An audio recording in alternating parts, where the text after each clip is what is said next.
People say you can always go home, but they never tell you the price of admission. My mother did not offer a sanctuary. She offered a lease. She told me my 2 children were too noisy, that their footsteps were a violation of her peace, but the silence between us was the real weapon. When she demanded rent, I could not afford. Looking at me with cold, flat eyes, I realized I had not returned to a family. I had walked into a trap. The sign for Maple Hollow looked exactly the same as it had 15 years ago. A slab of peeling wood carved with a happy squirrel that seemed to mock the knot of dread tightening in my stomach. I gripped the steering wheel of my sedan, my knuckles white, listening to the rhythmic breathing of my 2 children in the back seat. Leo was 7, and Maya was 5. They were asleep, exhausted from the 3 hours of driving and the weeks of packing that had preceded this surrender. I was 33 years old, and I was moving back in with my mother. It was not a choice. It was a collision of circumstances that felt designed by a cruel architect. First came the restructuring at my logistics job, cutting my hours from 40 to 25, slashing my income effectively in half. Then came the letter from my landlord, a polite single page informing me the building had been sold to developers and all tenants had 30 days to vacate. I had $1,200 in savings, a car that needed new brakes, and nowhere else to go. We pulled into the driveway of the house I grew up in. It was a beige ranch-style home with manicured hedges that looked like they had been cut with a laser. The lawn was an aggressive shade of green, chemical and perfect. There were no tricycles in the driveway, no chalk drawings on the pavement. It was a house for adults who drank tea on coasters and never raised their voices. I woke the kids gently. "Listen to me," I whispered, unbuckling Maya's car seat.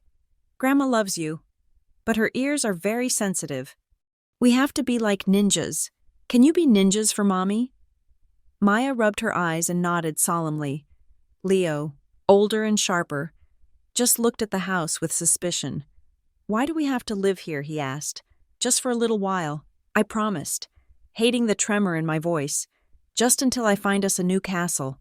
My mother, Linda Ross, opened the front door before we reached the porch steps. She was wearing slacks and a pressed blouse, looking as if she were expecting a health inspector rather than her daughter and grandchildren. She did not open her arms. She stood in the doorway, blocking the view of the interior, and offered a tight, thin smile. "Alice," she said, "you made good time. Traffic was light," I said, leaning in to kiss her cheek. Her skin smelled of lavender soap and judgment. "Thank you for this. Mom, I mean it.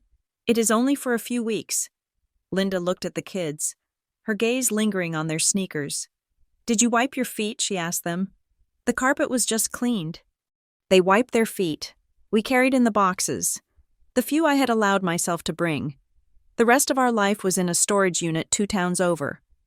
Costing me $115 a month I did not have. The house was exactly as I remembered, yet somehow colder. The furniture was the same, but the air felt stagnant, preserved. My father, Harold, had died 4 years ago, and since then, Linda had scrubbed his presence from the rooms. His recliner was gone. His books were gone. The house felt less like a home and more like a showroom where nothing was for sale. We were given the guest room and the small study. I set up the air mattresses, trying to make it an adventure. I unpacked their favorite blankets and the nightlight that projected stars onto the ceiling. "Remember," I told them that first night as I tucked them in. "Quiet feet, inside voices, we are guests." I spent the next 3 days trying to be invisible. I woke up at 5 in the morning to make coffee so I would not be in the kitchen when Linda came down. I took the kids to the park for hours, regardless of the weather, just to keep them out of the house. When we were indoors, I instituted a regime of silence that would have impressed a librarian. We had designated reading hours. We had a homework corner in the guest room where talking was forbidden. It was not enough. On the 4th day, Maya laughed. It was a pure, bubbling sound, triggered by a cartoon she was watching on my tablet with headphones on. She laughed, and the sound carried down the hallway. Linda appeared in the doorway of the guest room instantly, a rag in her hand.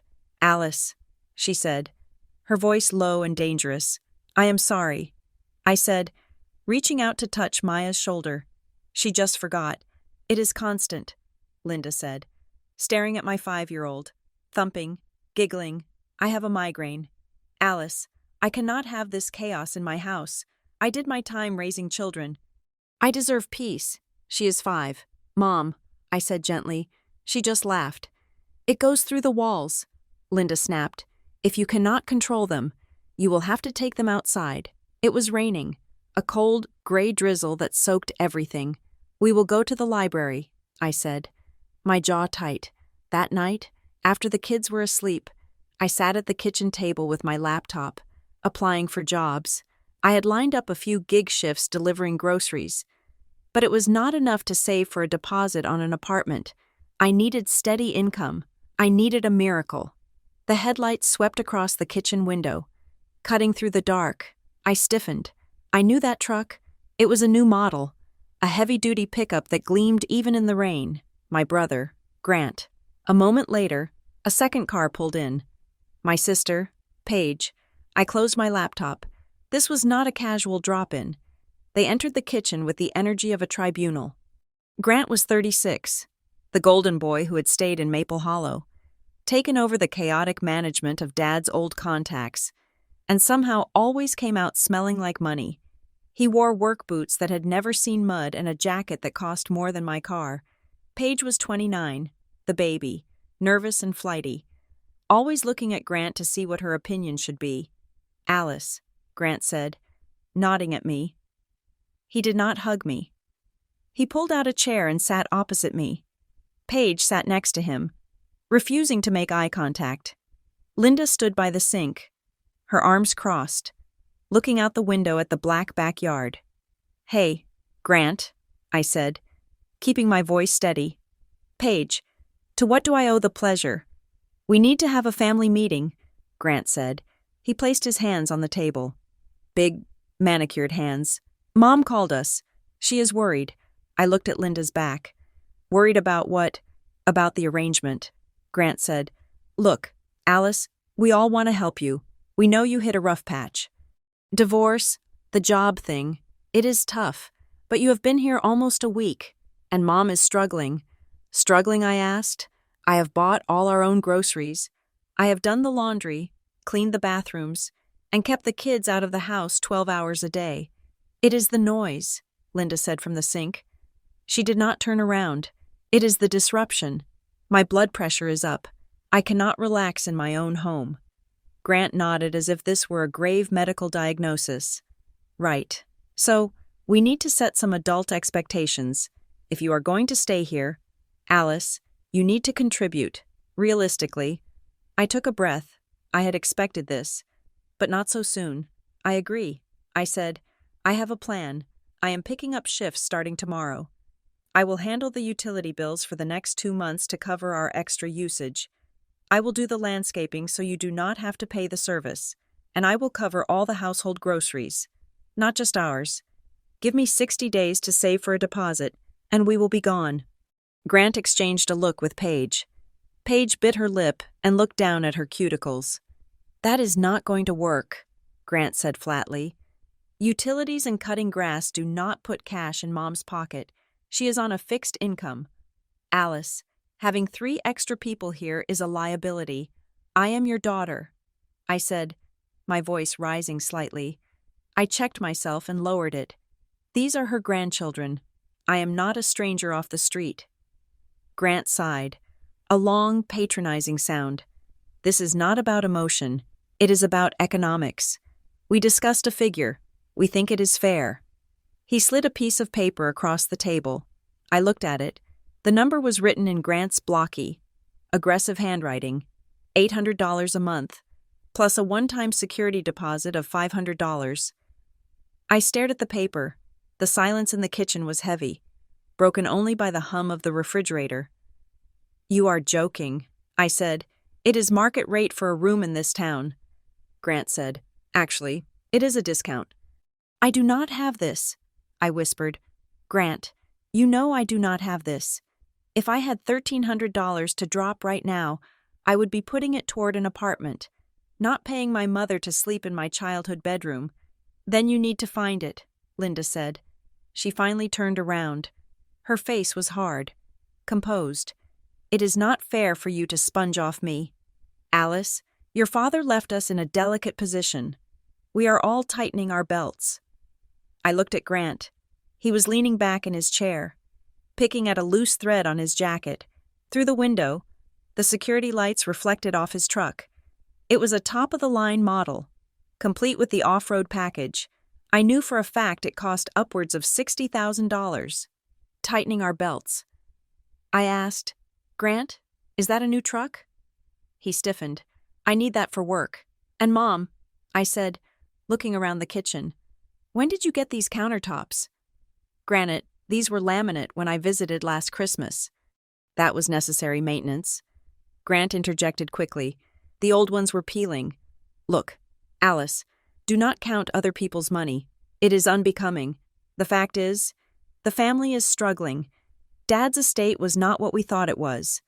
I felt a prickle of confusion. Dad was a saver. He was paranoid about security. He worked at the plant for 40 years and invested half of everything he made. What do you mean? I asked. Dad had the life insurance. He had the investments. Markets change, Grant said vaguely. Expenses come up. The point is, this is a business transaction now. You are an adult. You pay to live, just like everyone else. I looked at Paige. She looked miserable.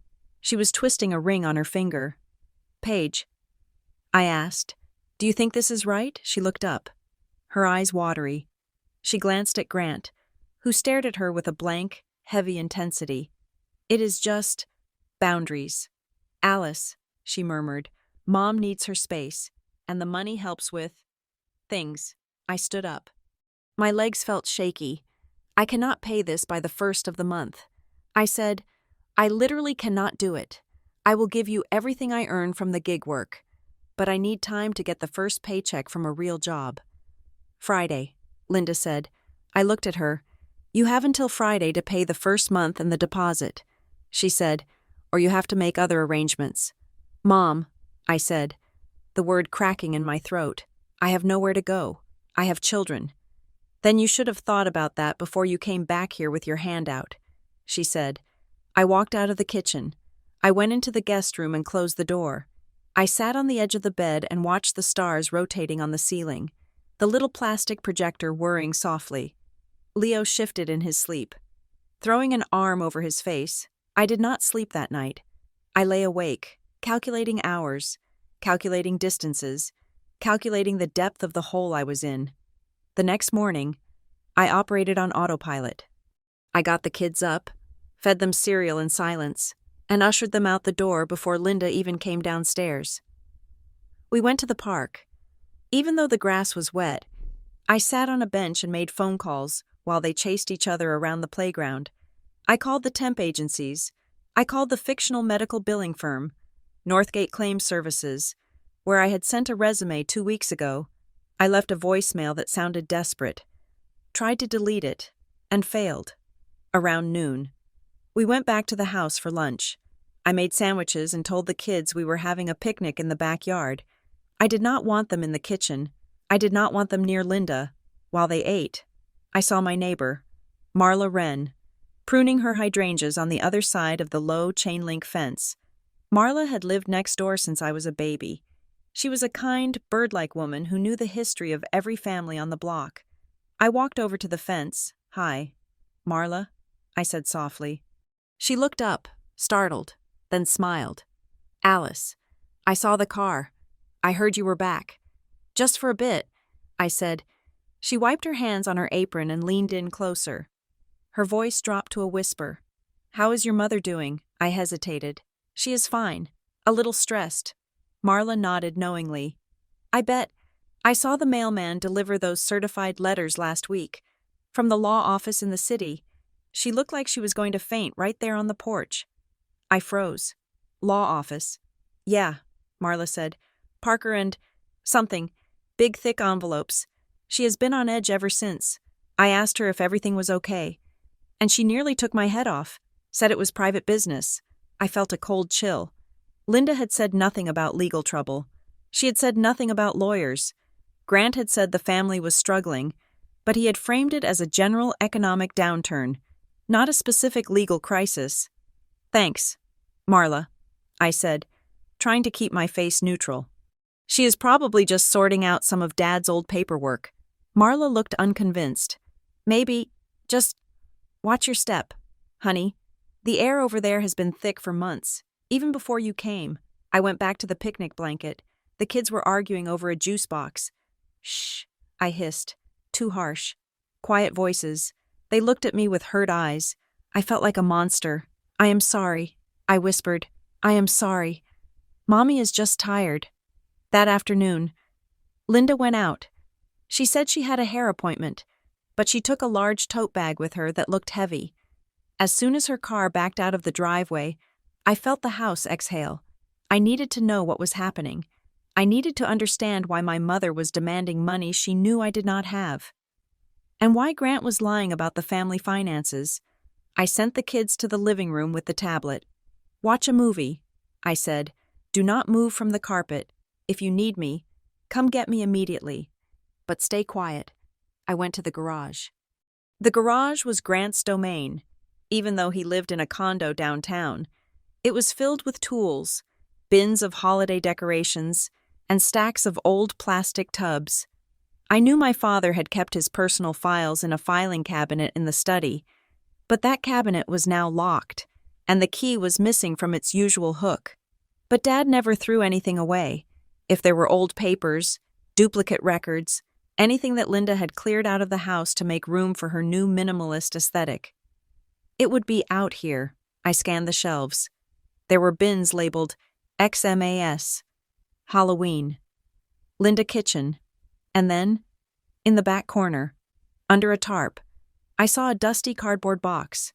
It was written in Sharpie, in my father's looping script, "Harold, personal." My heart hammered against my ribs. I pulled the box out. It was heavy. I opened the flaps. It was a chaotic jumble of receipts, old manuals for lawn mowers, and greeting cards. I dug deeper. My hands were shaking. Why was I shaking? I was looking through my own father's things. At the bottom of the box, beneath a stack of old National Geographic magazines, was a manila folder. It was newer than the others. The label was typed Cedar Ridge Trust, Draft, Cedar Ridge. I knew that name. It was a piece of land my grandfather had owned, a wooded 20 acres out on the county line. I thought it had been sold years ago to pay for my college tuition at least. That was what Linda had told me when I asked why I did not have to take out loans. I opened the folder. It was legal jargon, dense and confusing. Trust agreement. Beneficiaries. Irrevocable. I saw my name, Alice Ross. I saw the date. It was dated 5 years ago, 1 year before Dad died. I flipped the page. I saw a section highlighted in yellow, residential stipulation, right of occupancy. The sound of the garage door opener grinding into life made me jump so hard I dropped the folder.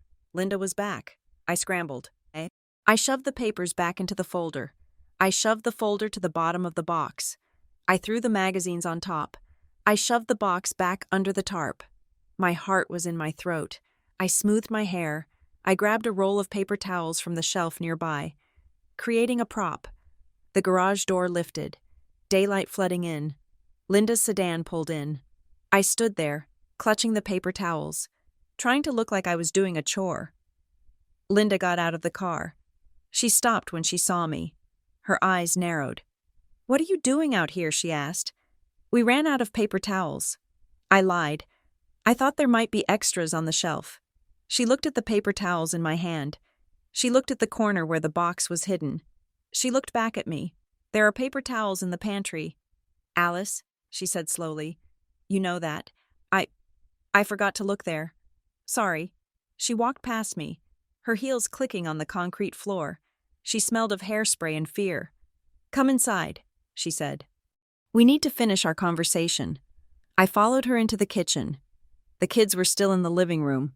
Thank God. Linda put her tote bag on the counter. She did not unpack it. She turned to me. I spoke to Grant. She said, "I waited. He says you are being difficult." She continued, He says you are asking questions about the business that do not concern you. I asked why he has a new truck when you are demanding rent from your unemployed daughter.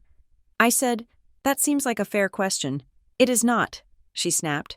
Grant works hard. He takes care of me. You left. Alice, you left and you never looked back until you needed something. That is not true. I said, I called every week. I visited every holiday. You were not here, she said. You were not here when the roof leaked. You were not here when your father got sick. You were living your life. Well, now you are back. And if you want to be under this roof, you will play by the rules. She leaned forward, her hands gripping the edge of the granite counter. Pay rent by Friday, or leave, she said. But Mom, no discussion. She cut me off. Friday, cash or a cashier's check, $800 for the month, $500 for the deposit. If you do not have it by noon, you can pack your boxes and take your noisy children somewhere else. I looked at her, really looked at her. I searched for the mother who used to make me tomato soup when I was sick. The mother who had taught me how to braid hair. She was gone. In her place was a woman who was terrified of something I could not see. A woman who was being coached by a son who drove a $60,000 truck while claiming poverty. The back door opened. Grant walked in. Paige was behind him. They must have parked on the street to ambush me. Grant looked at Linda. Did you tell her I told her? Linda said. Grant looked at me. He smiled, a cold, tight expression that did not reach his eyes. It is for the best. Alice, he said, you need to learn independence. Paige looked at the floor. She gave a small, almost imperceptible nod. They stood there, the three of them, a united front against the invader. I looked at the clock on the microwave. It was Tuesday evening. I had less than 72 hours to find $1,300, or I would be homeless with 2 children. I felt a cold resolve settle in my chest, heavy and hard as a stone. Okay, I said softly. Grant blinked. Okay, I said okay. I repeated, I will figure it out. I turned and walked out of the kitchen, past the living room where my children were watching a cartoon about a family of bears who loved each other very much. I walked down the hall to the guest room and closed the door. I went to the closet where I had hidden my purse. I took out my phone. I had a contact list full of people who could not help me, but I also had a memory of a folder in a dusty box, and a phrase that was burning in my mind. Cedar Ridge Trust. I was not going to pay them. I was going to find out what they were hiding. But first, I had to survive until Friday. I sat on the bed and pulled my knees to my chest. I took a deep breath, inhaling the smell of stale air and old secrets. Game on, I whispered. Then I stood up, wiped my face, and went out to make dinner for my children. The 72 hours following my mother's ultimatum were a blur of adrenaline and humiliation. I did not sleep. I measured my life in 15-minute increments, calculating how much cash I could bleed from the stone of my existence. I sold my wedding ring to a pawn shop 3 towns over for $400. It was worth 3 times that, but I did not have the luxury of negotiation. I sold the kids' barely used bicycles on a marketplace app. I picked up 3 grocery delivery shifts in a row, driving my sedan until the check engine light flickered on and off like a warning buoy in a storm. By Friday morning, I had the money, $1,200 in cash. I put it in an envelope and left it on the kitchen counter next to the fruit bowl. I did not write a note. The transaction felt too dirty for words. When I came back from dropping the kids at school, the envelope was gone. Linda was in the living room, watching a morning talk show.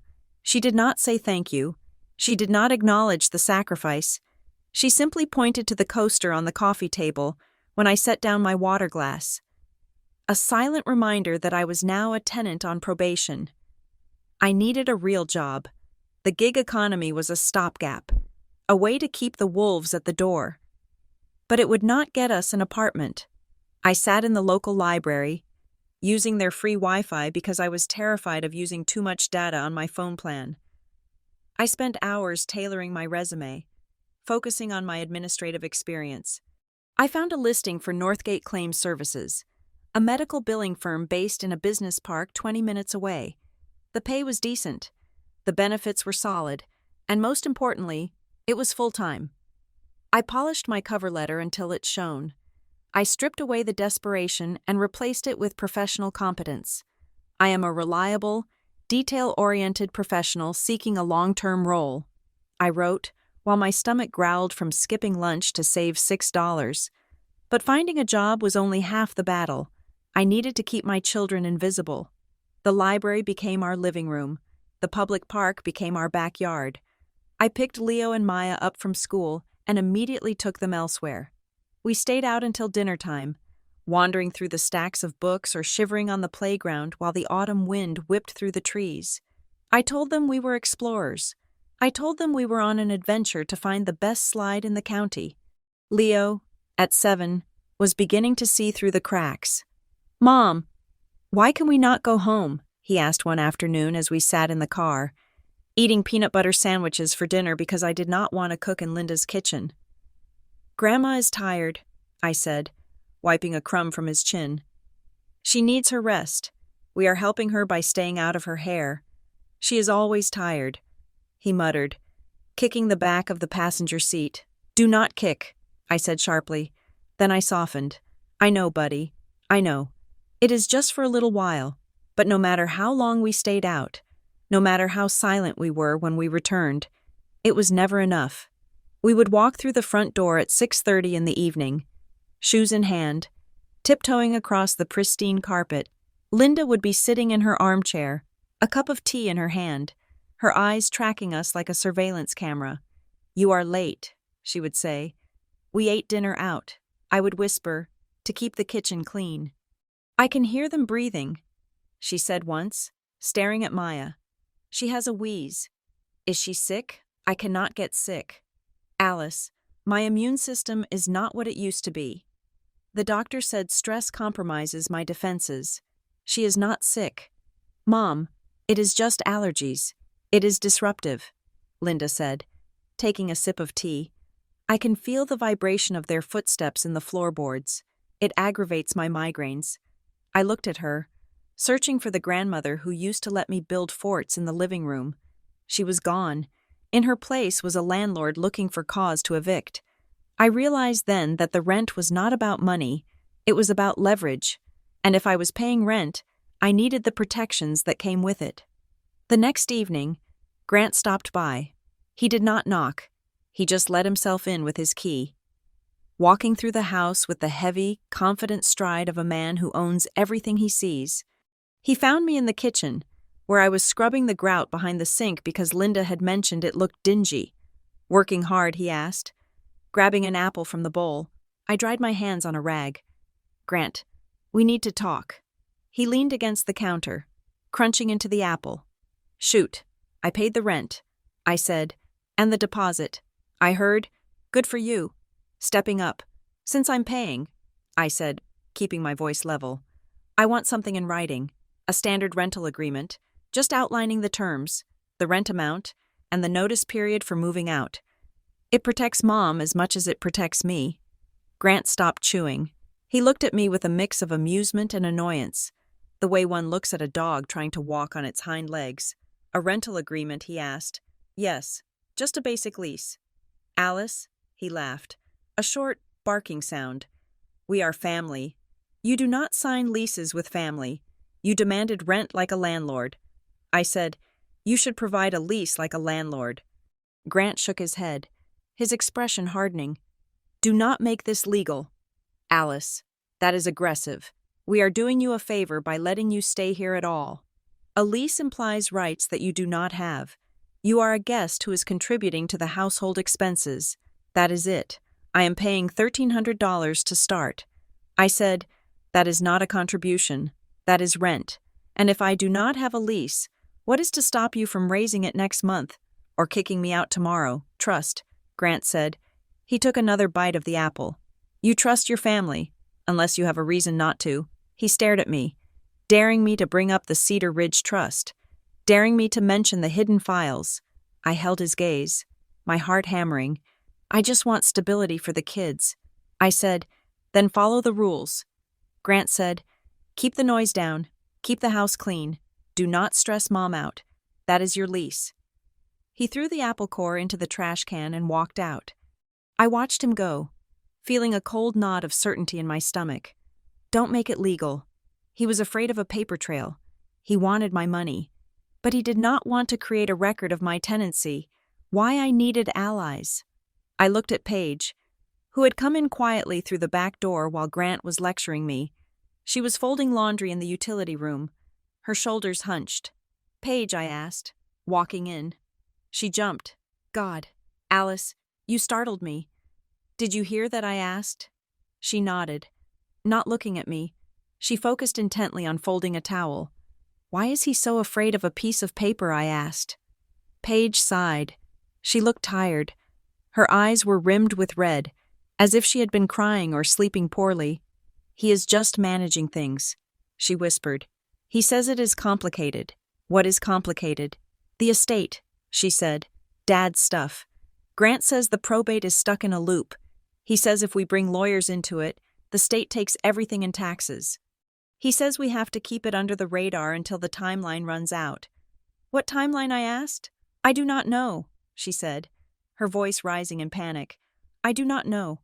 Alice, I just sign what he tells me to sign. He says he is handling the paperwork to save us money." She looked at me then, her eyes wide and pleading. "He has been handling the paperwork since Dad died." She said, "Even before, he had Dad sign power of attorney when he got sick.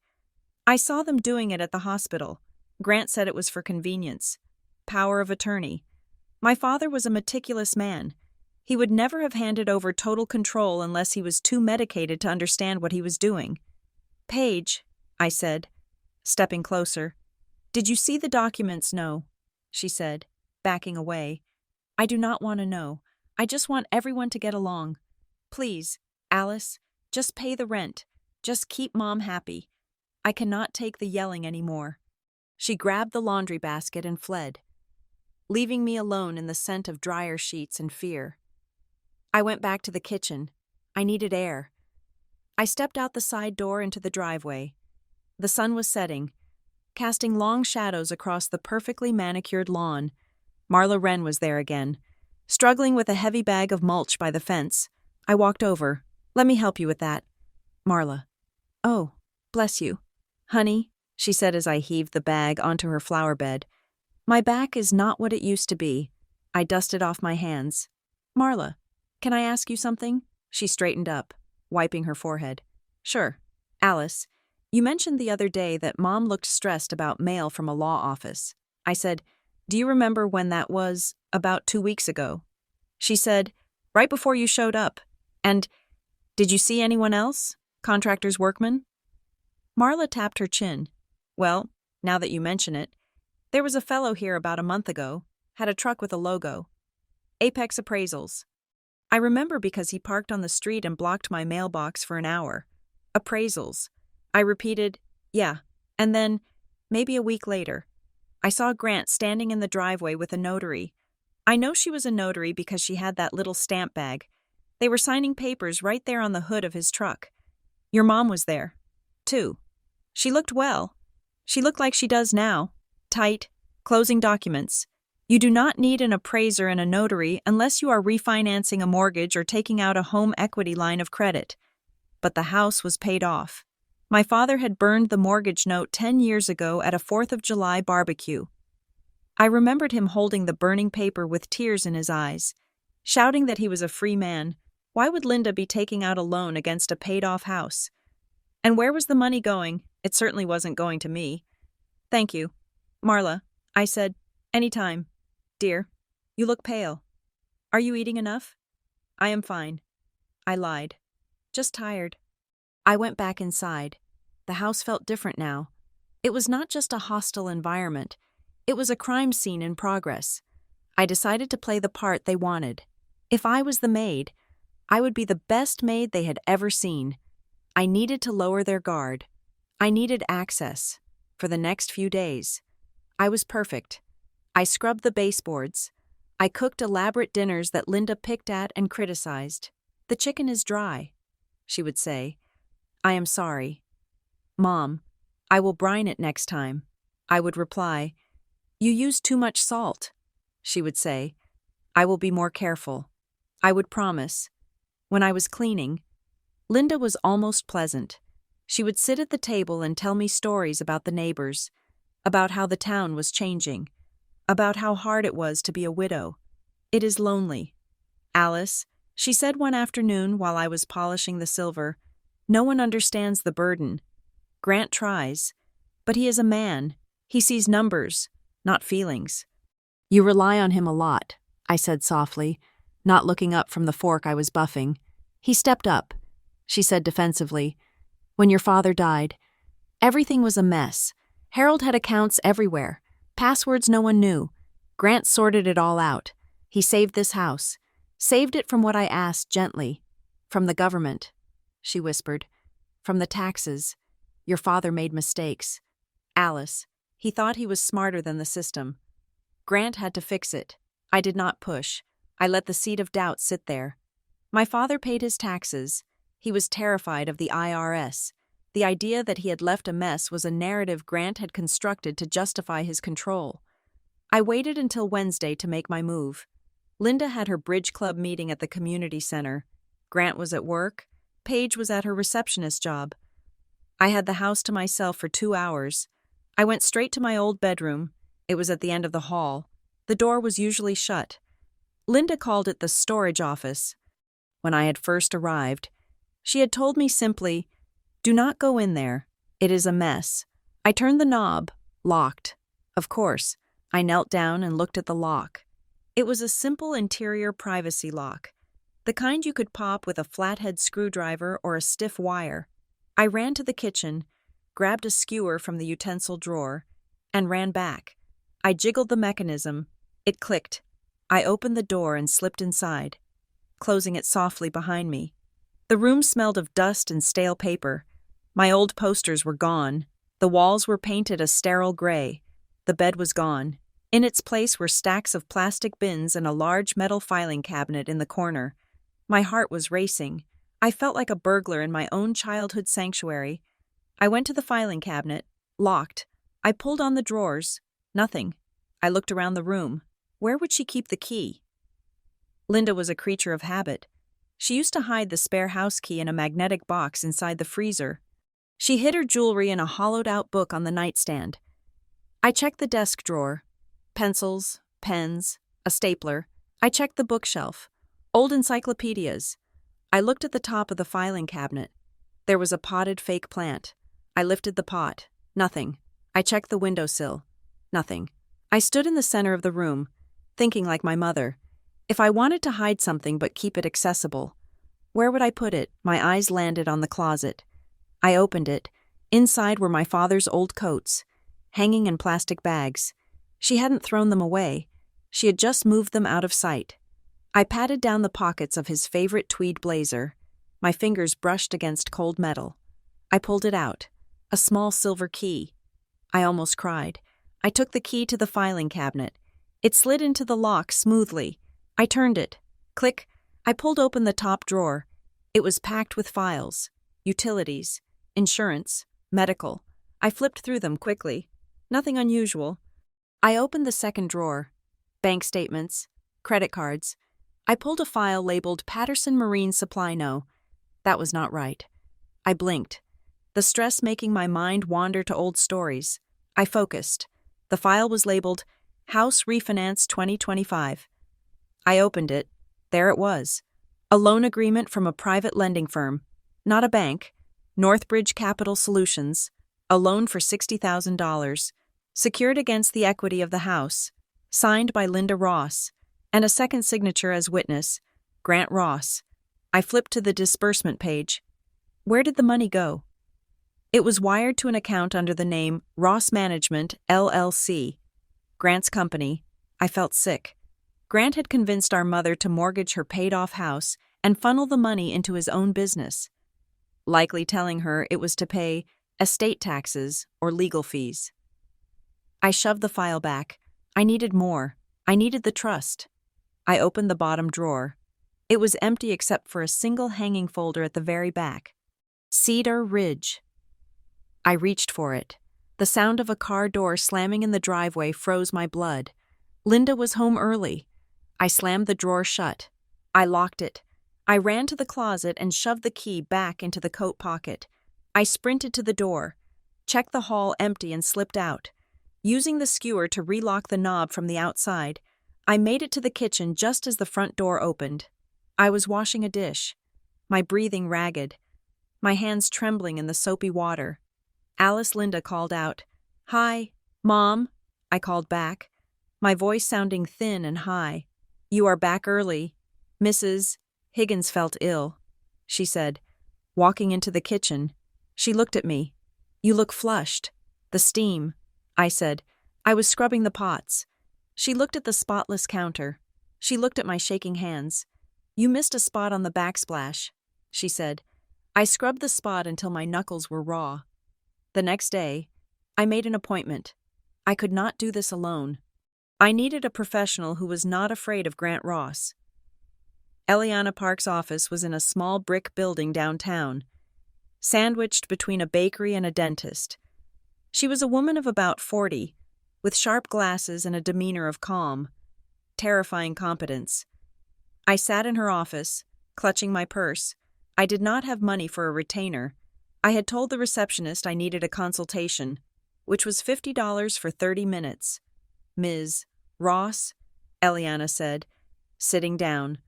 "How can I help you?" I took a breath. "I need to know my rights." I explained the situation, the rent demand without a lease, the house rules, the suspicion about the trust, the refinancing. I did not tell her I had broken into a room. I told her I had found documents. Eliana listened without interrupting. She took notes on a yellow legal pad.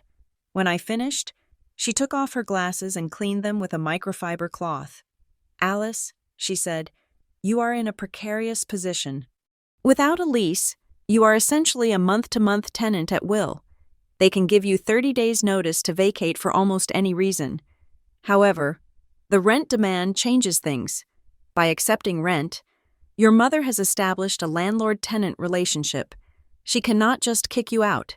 She has to go through formal eviction proceedings, which take time." "What about the trust?" I asked. I saw a folder. Cedar Ridge Trust. My name was on it. "If you are a beneficiary of a trust," Eliana said, "you have a legal right to see the trust instrument and to receive an accounting of the assets. If your brother is the trustee, he has a fiduciary duty to act in your best interest. If he is using trust assets to benefit himself, or if he has convinced your mother to encumber trust property that is a serious breach, it is fraud, but they won't show me anything." I said, "Grant says it is all handled." "Of course he does," Eliana said dryly. "Listen to me carefully. Families often use these pressure tactics, rent demands, emotional abuse, noise, complaints to force a beneficiary to leave before they figure out what they are owed. If you leave, if you disappear, it is much easier for them to drain the assets, so I should stay." "You should stay," Eliana said, "and you should formally request the documents. Not verbally, in writing. I can draft a simple letter for you, nothing aggressive, just a standard request for information pursuant to the state probate code." "Will that make them angry?" I asked. "Yes," she said. "It will make them very angry, because it signals that you are no longer playing by their emotional rules. You are playing by the law." She slid a card across the desk. "It will cost you $200 for me to draft the letter and represent you for the limited purpose of document discovery," she said. I looked at the card. $200. That was groceries for 2 weeks. I will get the money. I said, "Good. Be careful, Alice. When people like your brother feel control slipping, they tend to tighten their grip." I left her office feeling a strange mixture of terror and validation. I was not crazy. I was being robbed. I checked my phone as I walked to the car. I had a notification, an email. Subject: second interview. Northgate Claims Services. "Dear Alice, we were impressed with your application and your initial screening. We would like to invite you for an in-person interview this coming Monday." I let out a breath I didn't know I was holding. A real job, a salary, an escape route. I drove back to the house with a glimmer of hope in my chest. Maybe I could do this. Maybe I could work the job, save the money, get the documents. and get out with my children and my inheritance intact. I pulled into the driveway. I walked up the porch steps. Taped to the front door, right at eye level, was a piece of printer paper. House rules. Effective immediately 1. Quiet hours are strictly enforced from 8 p.m. to 8 a.m. No electronics. No talking in common areas. 2. Kitchen use is limited to 5 p.m. to 6 p.m. All dishes must be washed and dried immediately. 3. Children are not permitted in the living room or dining room without adult supervision. 4. Laundry is limited to 1 load per week per person. 5. Violation of these rules will result in immediate termination of tenancy. Signed, Linda Ross, homeowner. I stared at the sign. The font was bold. The tone was punitive. It was not a note to a daughter. It was a declaration of war. I opened the door. The house was silent. I looked at the sign again. Quiet hours. I crumpled the email printout in my pocket. The one offering me a future. Okay, Mom, I whispered to the empty hallway. You want quiet? I will be quiet, but I will be watching. The piece of paper taped to the front door was not just a list of rules. It was a physical manifestation of the wall my mother had built between us. I stood there for a long moment, reading the bold type about quiet hours and laundry limits, feeling the heat rise in my cheeks. It was humiliating. Yes, but it was also clarifying. If they wanted to treat this like a business arrangement, I would treat it like a negotiation. I went to the library the next morning while the kids were at school. I sat at a scratched wooden table in the back corner, typing on my laptop. I drafted a formal proposal. It was reasonable, respectful, and realistic. I offered $900 a month, every cent I could squeeze from my gig work, and the child support that came sporadically at best. I proposed a fixed move-out date of 60 days from now. I outlined clear boundaries. I would handle my own food, my own cleaning, and keep the children out of the common areas during Linda's television time. In exchange, I asked for a written acknowledgement of tenancy and a cessation of the hostile notes. I printed it out.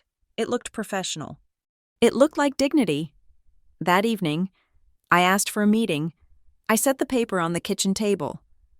Linda sat with her arms crossed, looking at the wall. Grant stood behind her, his hand resting possessively on the back of her chair. Paige hovered in the doorway, looking like she wanted to dissolve into the drywall. I read the proposal aloud. My voice did not shake. This is fair, I concluded. It gives Mom the financial support she wants, and it gives me the time I need to secure an apartment. Linda did not look at the paper. She looked at Grant. Grant picked up the page. He scanned it, a smirk tugging at the corner of his mouth. He dropped it back onto the table as if it were a used napkin. 900 is not the number, Grant said. It is all I have. Grant. I said, actually, it is more than I have. I will be eating ramen for 2 months to make that work. The number is 1,500, Grant said, plus the deposit, and we are not signing any agreements about move-out dates. You leave when we say you leave. 1,500, I stared at him. That is more than a 2-bedroom apartment in the city center. This is a single room in a house with shared amenities. That is price gouging. It is a risk premium, Grant said smoothly. Having kids here is a liability. There is wear and tear. There is the stress factor. And frankly, Alice, there are legal risks to having you here that you do not understand. Legal risks, I asked. What legal risks? I am your sister. I am not running a meth lab in the guest room. Grant waved a hand dismissively. You are separated, not divorced. Your ex-husband could come looking for you. He could cause trouble. We have assets to protect. The family cannot be exposed to your drama. My ex-husband lives 3 states away and does not even have a car. I said, that is a nonsense excuse. It is the price. Linda cut in. Her voice was sharp, brittle. If you do not like it, you can leave. I looked at her. Mom, please, think about this. I am thinking about it, she snapped. I am thinking about my health. I am thinking about the peace I deserve. I realized then that there was no negotiation. They did not want a compromise. They wanted submission, or they wanted me gone before I started asking the wrong questions. I took the paper back. I will pay what I can. I said, and I will keep the kids quiet. But I am not paying $1,500. Grant leaned forward. Then you are trespassing. We will see. I said. I walked out of the kitchen before my legs gave way. For the next week, I lived like a ghost. I focused entirely on Leo and Maya. I created a bubble around them, a force field of calm in a house that vibrated with tension. We woke up early, before the sun, to avoid the bathroom rush. I made oatmeal in the microwave in the guest room so we would not clang spoons in the kitchen. I whispered stories to them in the dark, turning our exile into a game. We are secret agents. I told Leo when he asked why we had to tiptoe to the bathroom, we have to move without making a sound. I hate this game, he whispered back, his eyes fierce. I know, baby, I said, kissing his forehead. I know. I kept them out of the house as much as possible. We spent hours at the community center. I helped them with their homework on the folding tables in the lobby while I searched for apartments on my phone. Every listing was too expensive or required a credit score I no longer had, but I refused to let them see my fear. When Maya asked why Grandma didn't say goodnight anymore, I told her Grandma had a sore throat and couldn't talk. I lied to protect their hearts, even as mine was breaking. One afternoon, I came home to find Paige in the laundry room. She was staring at the washing machine, watching the clothes spin round and round. She looked exhausted. I walked in to grab my basket. Hey, I said softly. She jumped. Oh, hi, Alice? She looked at me, and for a second, the mask slipped. She looked like the little sister I used to braid hair for. I am sorry, she whispered, about what I asked, about the rent, about Grant. I know it is a lot. It is impossible. Paige, I said, you know it is impossible. Why is he doing this? Why does he need the money so badly? She shook her head. He says it is for Mom. He says the estate is tangled. Tangled how I do not know, she said, tears welling in her eyes. He uses all these words: probate, liquidity. He had Mom sign papers at the hospital, right before Dad died. He said it was a power of attorney for convenience, so he could pay the bills while Dad was sick. I froze. A power of attorney. Paige, I said, keeping my voice very calm. Did Mom ever revoke it? After Dad died, she looked confused. Revoke it? Why would she? Grant takes care of everything. He says it is better this way. Mom gets overwhelmed by the mail. My stomach dropped. If Grant had a durable power of attorney that was never revoked, or if he had transferred assets into accounts he controlled before probate even opened, he had the keys to the kingdom. He wasn't just managing the money. He was the money. Does he show her the statements? I asked. He gives her an allowance. Paige said, she gets cash every week. She likes it. She says it makes her feel taken care of. It was not care. It was an allowance for a child. He had infantilized our mother to control the estate. Paige wiped her eyes. I have to go. He's coming over for dinner. She hurried out, leaving me with the hum of the dryer and the sickening realization that my brother had effectively stolen our parents' lives while we were grieving. The next day, the mail arrived. I saw the mail truck pull away and walked out to the mailbox before Linda could get there. I flipped through the envelopes. Bill, flyer, and then a thick envelope from Parker Stone, attorneys at law. Addressed to Linda Ross. I held it up to the light. It was heavy. The front door opened. Linda stood there, wearing her housecoat. Give me that, she demanded. Holding out her hand, I walked up the driveway. I handed her the stack, but I held on to the thick envelope for a second.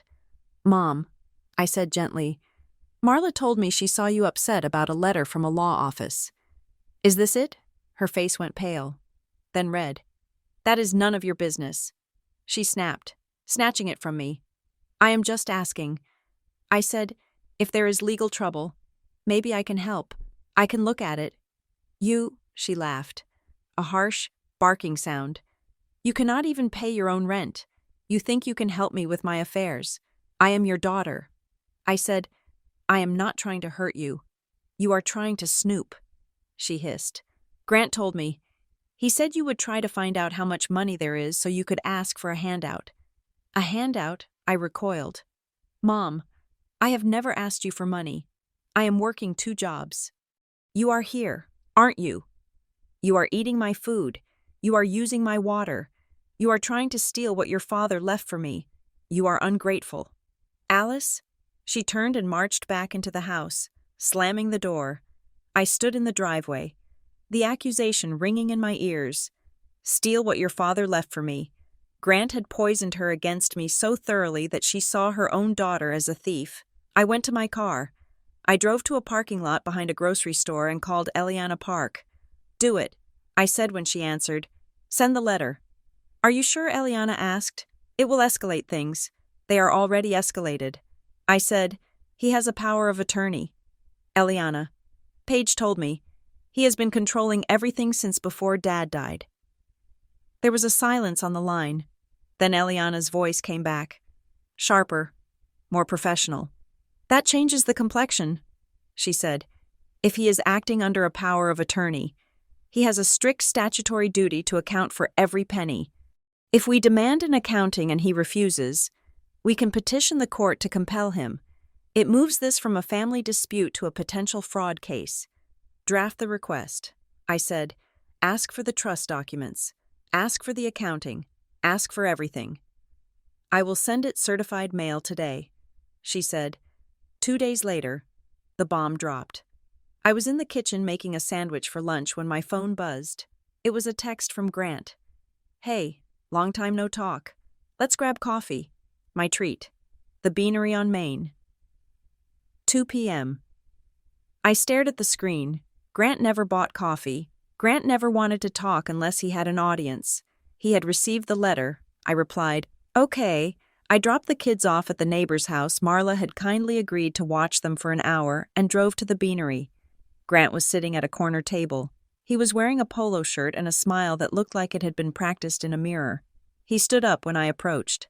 Alice, he said, gesturing to the chair. You look tired. I am tired. Grant, I sat down. I did not smile back. He pushed a latte toward me. Vanilla, your favorite. Right, I haven't drank vanilla lattes since high school. But I didn't correct him. So, he said, leaning back, we got a funny letter today. From a lawyer. I took a sip of the coffee. It was lukewarm. It was just a request for information. I said, standard stuff. Grant chuckled. Standard, Alice. Hiring a lawyer to sue your own mother is not standard. It is aggressive. It hurt her feelings. She has been crying all morning. I am not suing anyone. I said, I am asking to see the documents that reference me. The Cedar Ridge Trust. Grant's eyes tightened at the name. That is old business, he said. Dad set that up years ago. It is empty. The assets were moved. Moved where I asked. To protect them. He said vaguely. Look, Alice, you are making this complicated. You are spending money on a lawyer when you should be spending it on rent. I want to help you. He reached into his bag and pulled out a document. It was stapled, about 5 pages long. I have a proposal, he said. A deal. I looked at the paper. Family settlement and residential agreement. What is this? I asked. It is a path forward, Grant said. Here is the offer. You sign this. It says you agree that the rent is fair, and you agree to waive any claims against the estate or the trust. In exchange, I will personally cover your deposit on an apartment at Pinebrook Flats. I know the manager there. I can get you in next week. I read the first paragraph. The undersigned hereby releases Grant Ross and Linda Ross from any and all liability regarding the administration of the estate of Harold Ross. It was a waiver, a complete and total release. You want me to sign away my inheritance for a security deposit? I asked, looking up at him.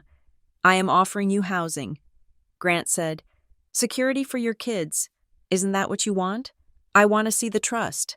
I said. Grant sighed. He leaned in close. The charm evaporated. His face was hard, the skin tight around his jaw. There is nothing to see, he said quietly. But if you keep digging, if you keep pushing this lawyer nonsense, you are going to find yourself on the street. Is that a threat? It is a reality check. If you do not sign this, The family is done with you. No support, no contact. You will be dead to us. Alice, Mom will write you out of her will today." I looked at the document. It was a lifeline. In a way, it was an easy out. Sign the paper. Get the apartment. Leave the toxic house. But if I signed it, I would never know what he had done. I would never know what my father had intended for me. I pushed the paper back across the table. "I am not signing this," I said. "Not until my lawyer reviews it." Grant stared at me. His eyes were cold. "Dead things. You are making a mistake," he said. "A very expensive mistake." I stood up. "Thanks for the coffee, Grant." I walked out of the shop. My legs were shaking so hard, I had to sit in my car for 10 minutes before I could drive. He was terrified. He was absolutely terrified of me seeing those documents, which meant there was something in them that would destroy him. That night, the house was silent. Linda had gone to bed early, claiming a migraine. Grant had not come over. I lay in bed, staring at the ceiling. I could not sleep. The image of that folder in the garage box burned in my mind. Cedar Ridge Trust. Grant said it was empty. He said the assets were moved, but the document itself, the trust instrument, would say what the rules were. It would say what was supposed to happen. I looked at the clock. 2 a.m. I got up. I put on my slippers. I moved like a shadow. I went into the hallway. The floorboards creaked, and I froze. Silence. I went to the kitchen. I grabbed the flashlight I kept in the junk drawer. I went out the side door to the garage. The air in the garage was cold and smelled of gasoline and mildew. I kept the flashlight beam low, shielding it with my hand so the light wouldn't spill under the door back into the house. I went to the shelf. I moved the X-Mass bin. I moved the Linda kitchen bin. I pulled out the box marked Herald, Personal. My hands were shaking badly now. I opened the flaps. I dug past the National Geographics. I dug past the lawnmower manuals. There it was, the manila folder. I opened it. I pulled out the phone I had tucked into my pajama pocket. I didn't have time to read it all. I needed to capture it. I snapped a picture of the first page. Declaration of Trust. I flipped through. Article 4, Distribution of Income. I flipped again. Article 7, Special Provisions. My eye caught a heading, Residential Security Clause. I held the flashlight steady with my teeth and focused the camera. In the event that any beneficiary of this trust shall experience a dissolution of marriage or significant financial hardship, the trustee shall make available the residential property known as Cedar Ridge, or equivalent assets, to ensure the housing stability of said beneficiary and their issue. I gasped. The sound was loud in the quiet garage. It was there in black and white. My father had written a safety net into the trust. He had anticipated this. Housing stability, dissolution of marriage. He had known I might need help, and he had legally mandated it. Grant wasn't just hiding money. He was hiding the fact that I had a right to be here, that the trust was supposed to support me, not charge me rent. I snapped another picture, and another. Suddenly, the overhead light flicked on. I spun around, dropping the folder. Linda stood in the doorway connecting the garage to the house. She was wearing her nightgown, her face a mask of white fury. "What are you doing?" she demanded. Her voice was not loud, but it cut through the air like a whip. I was looking for... You were stealing," she said. "Grant said you would. He said you were sneaking around at night." "Mom, look at this," I said, reaching for the folder on the floor. "Dad wrote this. It says, 'Do not touch it,'" she screamed. She stepped into the garage. Her hands were clenched into fists. "You are violating my privacy," she said. "You are violating my home. Give me that phone." "No," I said, stepping back. "Give it to me." She lunged at me. I dodged her. I clutched the phone to my chest. "Mom, stop," I shouted. "Dad wanted me to have help. It is in the papers." "I do not care about the papers," she yelled. "I care about respect. You come into my house, you upset my life, and now you are digging through your dead father's things like a vulture." She was shaking. She looked small and frail and terrifyingly angry. "Give me the phone," Alice, or so help me God. I will call the police and have you removed tonight. I looked at her. I looked at the woman who had given birth to me, who was now standing between a wall of old paint cans and a stack of winter tires, threatening to arrest me for finding the truth. I felt a shift inside me, a click, the fear that had been driving me for weeks, the fear of homelessness, the fear of her disapproval, the fear of Grant suddenly evaporated. It was replaced by a cold, hard clarity. I gripped the phone tighter. No, I said. She blinked. What did you say? I said no. I repeated. My voice was steady. I am not giving you my phone. I am not giving you the photos. And I am not going to let you and Grant lie to me anymore.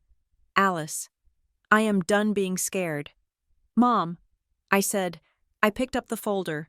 I put it back in the box. I did not ask for permission. I walked past her. She reached out to grab my arm, but I pulled away. Do not touch me, I said. I walked into the house. I walked down the hall to the guest room. I locked the door. I sat on the bed next to my sleeping children. My heart was pounding like a drum, but my hands were steady. I sent the photos to Eliana Park. Then I waited for the morning.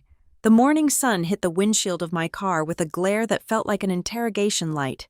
I adjusted the rearview mirror, checking on the back seat. Leo and Maya were buckled in, surrounded by a fortress of stuffed animals and duffel bags. We were parked in the driveway of my childhood home, the engine idling, a plume of white exhaust rising into the chill air. I did not go back inside to say goodbye. There was nothing left to say. After the confrontation in the garage, the house had become a silo of silence. Linda had locked herself in her bedroom. Grant had texted me 3 times, each message more vague and menacing than the last. We need to de-escalate. He had written, do not do anything rash. Leaving was not rash. It was survival. Mom, where are we going? Leo asked.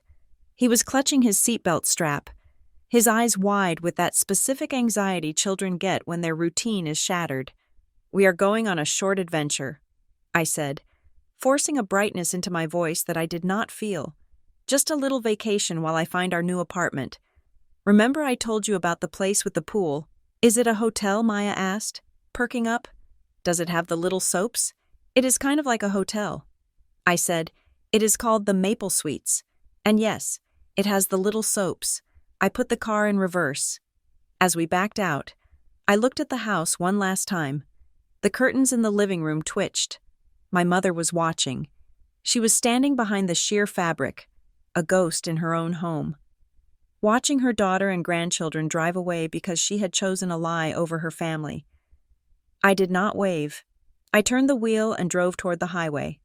The Maple Suites was an extended-stay motel on the edge of town, sandwiched between a car dealership and a 24-hour diner. It was not glamorous. The carpet in the lobby smelled of industrial cleaner and stale coffee, and the neon sign out front flickered with a buzzing sound that you could hear from the parking lot. But it was clean.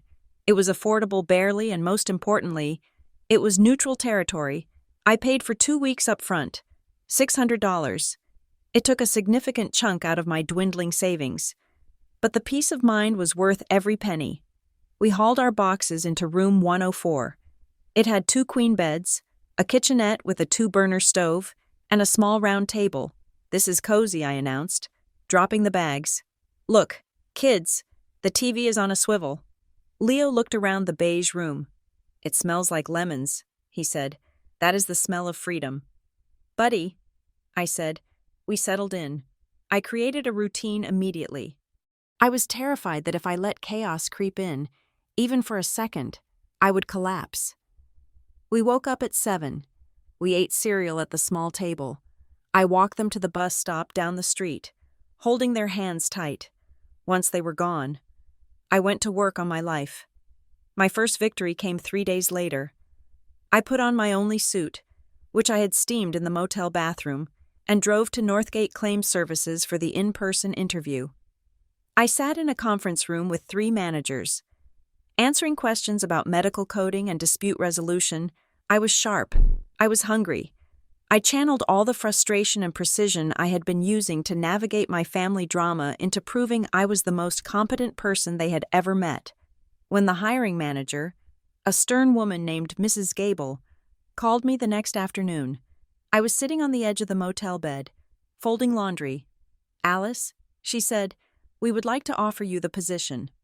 I closed my eyes and let out a breath that felt like it had been trapped in my lungs for a month. "Thank you," I whispered. "You have no idea how much this means." The starting salary was $45,000 a year. It was not a fortune, but in Maple Hollow, it was a living. It was enough for rent. It was enough for food. The only catch was the start date. "We need to process your background check and get the equipment set up." Mrs. Gable said, "We are looking at a start date of the 1st of next month." That was 3 weeks away. I did the math on a notepad. I had enough cash to cover the motel and food for 3 weeks. But I would have nothing left for a security deposit on an apartment. I needed to bridge the gap. I picked up more delivery shifts. I worked while the kids were at school. I worked in the evenings, leaving them with a vetted babysitter I found through a local church group, a kind teenager named Sarah, who charged me $10 an hour and brought her own homework. Every night, after the kids were asleep, I sat at the small table and filled out housing applications. My target was Pinebrook Flats, a complex on the south side of town. It was modest, but it had a playground and, crucially, it was safe. I submitted the application, attaching my offer letter from Northgate. Then I prayed, but while I was building the future, the past was clawing at the door. I met Eliana Park at her office on a rainy Tuesday. I brought the photos I had taken in the garage. I had printed them out at the library.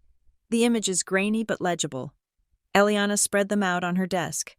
She adjusted her glasses, leaning in close. "This is interesting," she murmured. "What does it say?" I asked.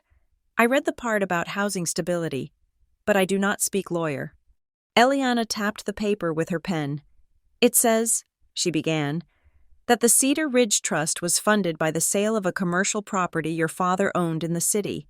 The proceeds were placed into this trust specifically to provide for the, and I quote, health, education, and household stability of the grantor's issue." Issue means children, right? I asked. "Yes, you and your siblings. But look at this clause here. Article 7, Section C." She pointed to a paragraph I had skimmed over in the dark garage.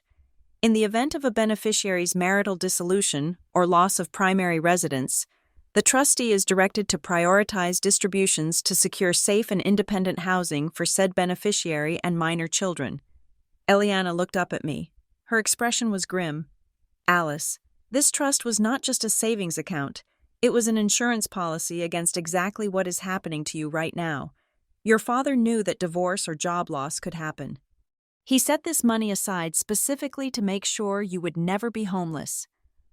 I felt a lump form in my throat. My father, who had been so quiet, so stoic, had worried about me. He had looked into the future and tried to protect me.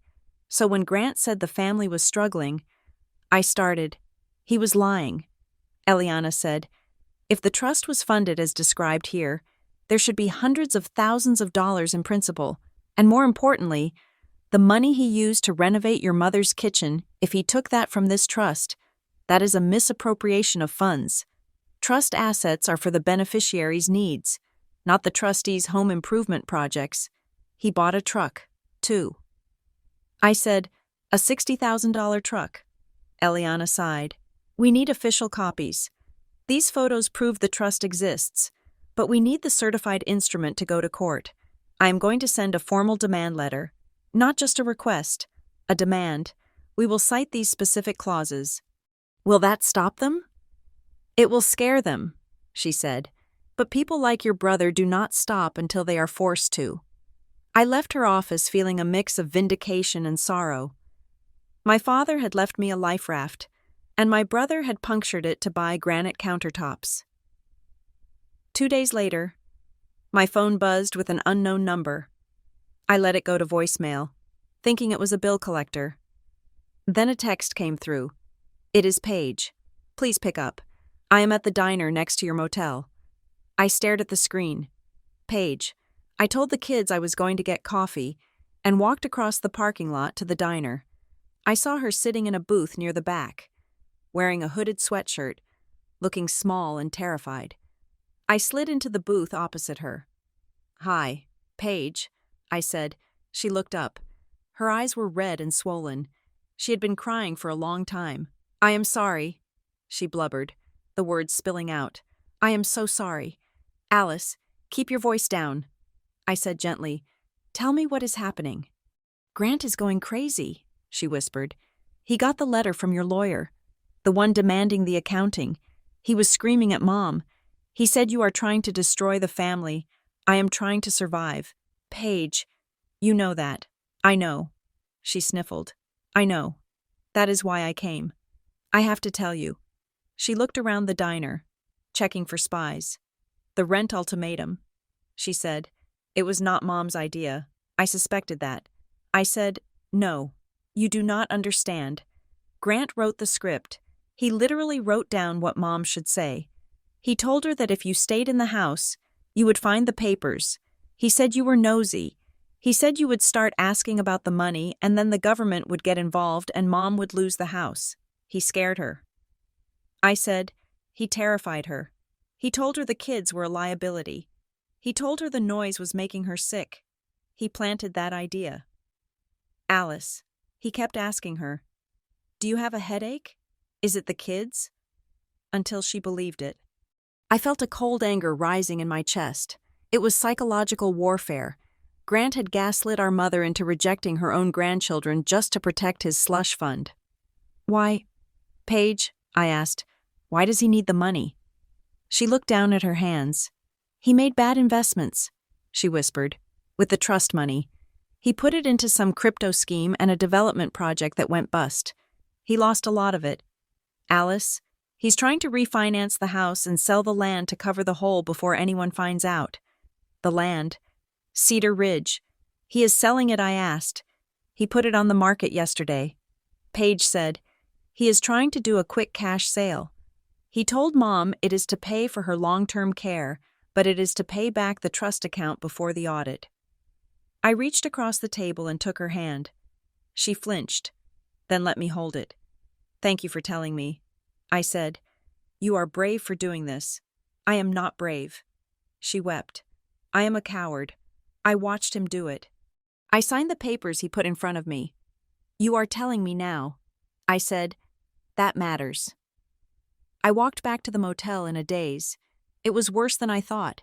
It wasn't just greed. It was panic. Grant was drowning, and he was using the family inheritance as a life vest. I called Eliana immediately. "He is selling Cedar Ridge." I said, "Paige told me. He is trying to cover losses from bad investments. We have to stop that sale," Eliana said, her voice sharp. "I will file a lis pendens on the property immediately. It is a notice of pending litigation. It clouds the title. No title company will insure the sale while it is active." "Do it," I said.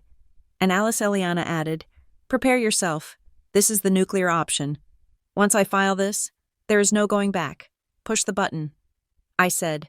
The fallout was immediate and toxic. The lis pendens was filed on Thursday. By Friday afternoon, the family grapevine was burning. I started getting messages on social media from relatives I hadn't spoken to in years. "Aunt Carol, I heard what you're doing to your mother. Shame on you. Evicting a widow from her own land. Cousin Mike, I always knew you were stuck up, but suing the family, that is low." Alice, Grant had spun the narrative. He wasn't telling them I was stopping him from selling trust property to cover his theft. He was telling them I was suing to take Linda's assets. He was painting me as the greedy, estranged daughter who came back to town to pick the carcass of the estate. I deleted the apps from my phone. I could not let that poison into my head. But the hardest part was the kids. On Saturday, Leo asked about Grandma. "Can we call Grandma?" he asked. I drew her a picture of the motel. I looked at the drawing. It showed our room, with me and him and Maya smiling, and a very large sun in the corner. "We cannot call her right now." "Leo," I said gently, "Grandma is very busy with grown-up work." "Is she mad at us?" he asked, "because we were noisy." "No," I said. kneeling down to look him in the eye. I need you to hear me. Leo, Grandma loves you. She is not mad at you. The adults are just having a disagreement about rules. It has nothing to do with you being noisy. You are perfect. He nodded, but he didn't look convinced. Children are barometers for truth. They feel the pressure drop even when the sky looks blue. I kept them busy. We went to the library. We went to the park. I bought cheap ingredients, and we made motel gourmet dinners on the 2-burner stove. I refused to let them hear me cry. On Sunday evening, my phone rang. I didn't recognize the number, but it was a local area code. Hello, I answered warily. Alice. A deep, gravelly voice. Is that you? Yes. Who is this? This is Tomas. Tomas Keene. I froze. Tomas was my father's oldest friend. They had worked at the plant together for 30 years. I hadn't seen him since the funeral. Mr. Keene, I said, hi. I heard some things. He said, small town, big mouths. I heard you are staying at the Maple Suites. Yes, I said, bracing myself for another lecture on filial piety. And I heard Grant is trying to sell the ridge. He continued, yes. Tomas paused. There was a rustling sound on the line, like he was shifting in a chair. Your daddy sat on my porch about 2 months before he passed. Tomas said, he was sick then. He knew it was coming. He told me. Tomas, I have set it up so Alice will never be left stranded.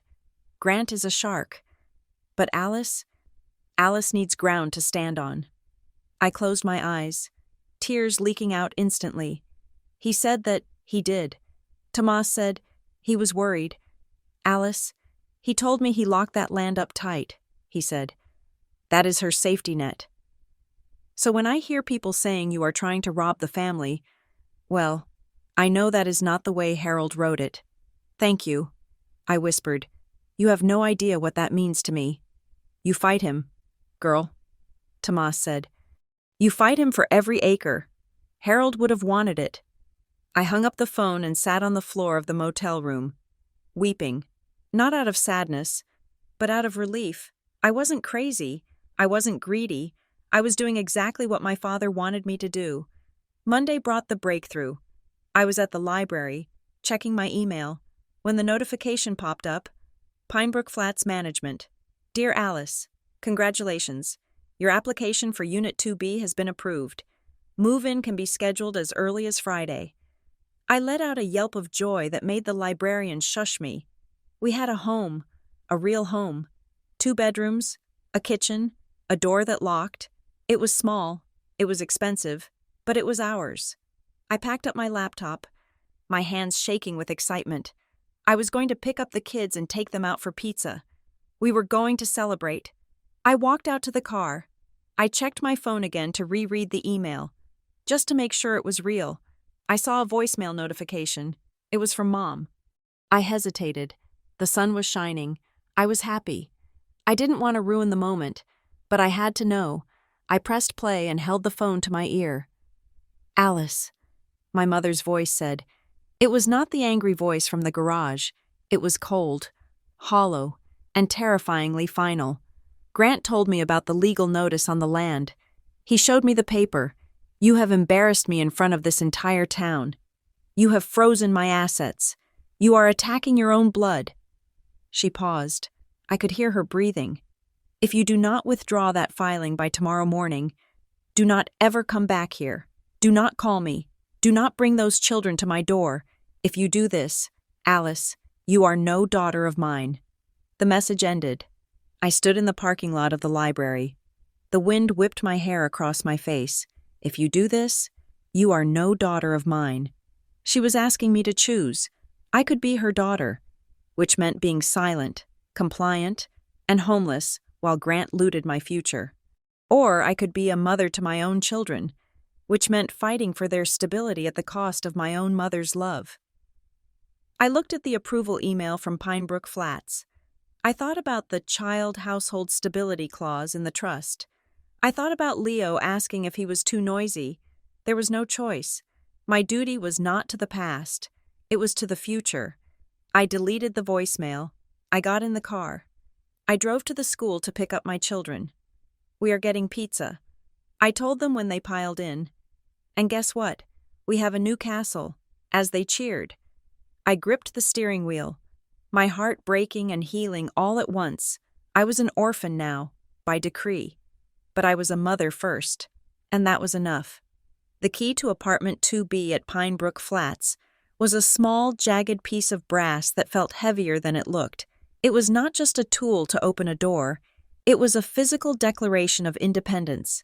The apartment was small, 700 square feet of beige carpet and white walls, but it smelled of cleaning products and potential. There was no scent of lavender soap. There were no ghosts of my father in the recliner. There was only the empty space where my children and I would build a life that belonged to us.